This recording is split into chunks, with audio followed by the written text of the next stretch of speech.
Slip disc spinal cord की एक deformity होती है। स्पाइनल कॉर्ड में जो डिस्क होती हैं, जब वो अपनी जगह से डिसलोकेट हो जाती हैं तो फिर इसको स्लिप डिस्क कहा जाता है। ये एक बहुत परेशान करने वाली समस्या है।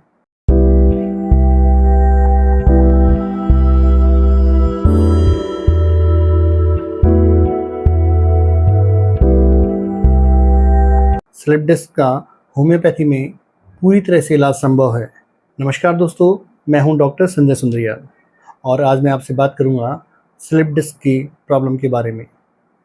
अगर आपको भी स्लिप डिस्क है या फिर आपके कोई जानने वाले हैं जिनको स्लिप डिस्क की समस्या है, जिसकी वजह से उनकी लाइफ काफ़ी डिस्टर्ब रहती है, तो ये वीडियो उनके साथ ज़रूर शेयर करें। दोस्तों, वीडियो शुरू करने से पहले आपसे रिक्वेस्ट है कि अगर आप चैनल को पहली बार विजिट कर रहे हैं तो चैनल को सब्सक्राइब जरूर करिए। दोस्तों, सबसे पहले जानते हैं कि स्लिप डिस्क क्या है। हमारे स्पाइन में जो L3, L4 या फिर L4, L5 और L5S1 जो डिस्क होती हैं, जब ये अपनी जगह से डिसलोकेट हो जाती हैं तो इसी को स्लिप डिस्क कहा जाता है। जो सभी डिस्क होती हैं उनके बीच में कार्टिलेज होता है, जिसकी वजह से ये आपस में रगड़ नहीं खाती हैं और दाएं बाएं मूवमेंट करती रहती हैं। कुछ केसेस में होता है कि जब बार बार एक ही मूवमेंट होता रहता है या फिर ज़्यादा वजन उठाने की वजह से या फिर लंबे टाइम तक गलत पोस्चर में रहने की वजह से जो हमारी डिस्क होती है वो बल्ज हो जाती है और वो अपनी जगह पर वापस नहीं आ पाती है।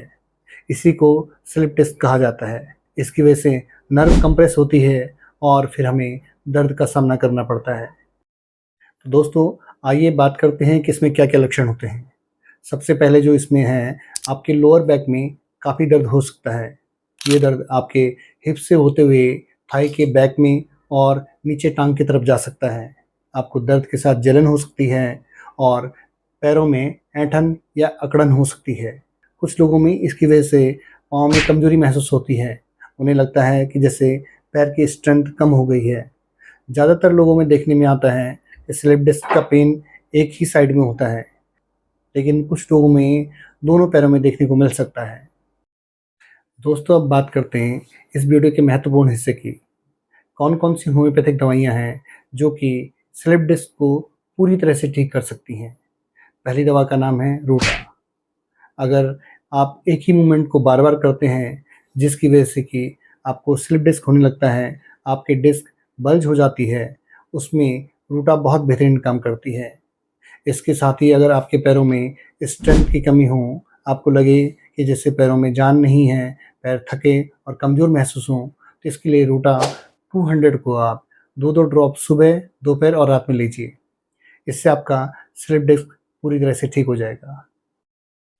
अगर कभी आपको चोट लग जाती है, जिसकी वजह से आपको स्लिप डिस्क हो जाता है, आपको कमर में काफ़ी दर्द होता है और ये दर्द कुचले जाने जैसा होता है और इसमें टेंडरनेस काफ़ी होती है, छूने पे दर्द होता है, तो इसके लिए सबसे बेहतरीन दवाई है आर्निका। आर्निका 30 को 3-3 ड्रॉप सुबह, दोपहर और रात में इस्तेमाल कीजिए। एक कंडीशन होती है जिसमें कि आपको चोट लगने या फिर किसी वजह से आपके नर्व में इंजरी होने लगती है, आपके नर्व कंप्रेस होती है और उसमें इंजरी होने लगती है। इसके लिए सबसे बेहतरीन दवाई है हाइपेरिकम।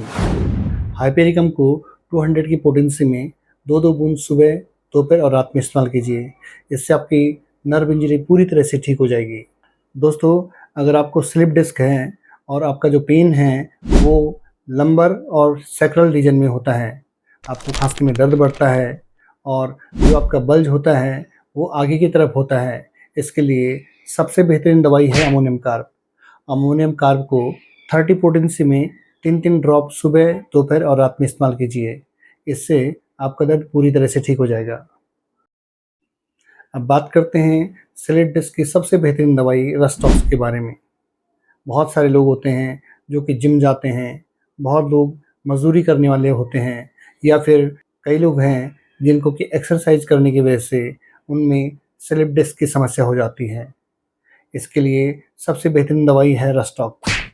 अगर आप भीगते हैं या फिर आप ठंड में रहते हैं तो इसमें आपका दर्द बढ़ने लगता है। आप जब भी मूवमेंट करते हैं आपको रिलीफ मिलता है, लेकिन जब आप आराम करते हैं तो आपका दर्द बढ़ने लगता है। रस-टॉक्स इन्हीं सभी लक्षणों को पूरी तरह से कवर करती है। आप रस-टॉक्स 200 को 2-2 ड्रॉप सुबह में, दोपहर में और रात में इस्तेमाल कर सकते हैं। दोस्तों, ये कुछ प्रोमिनेंट होम्योपैथिक मेडिसिन्स थी जो कि आपके स्लिप डिस्क को पूरी तरह से ठीक कर सकती हैं। इसके अलावा दोस्तों अपना ध्यान रखिए। अगर आपको स्लिप डिस्क है तो वज़न उठाने से बचिए, आगे की तरफ ना झुकें और झुक के कोई काम ना करें। फर्श में बैठने से बचिए और कमर को ठंड से बचाइए। हो सकता है तो जब भी आप मूवमेंट करते हों, कमर पे बेल्ट बांध के रखिए। दोस्तों, अगर आपको ये वीडियो पसंद आई हो तो इसे लाइक करें, शेयर करें और चैनल को सब्सक्राइब ज़रूर करिए। Thank you.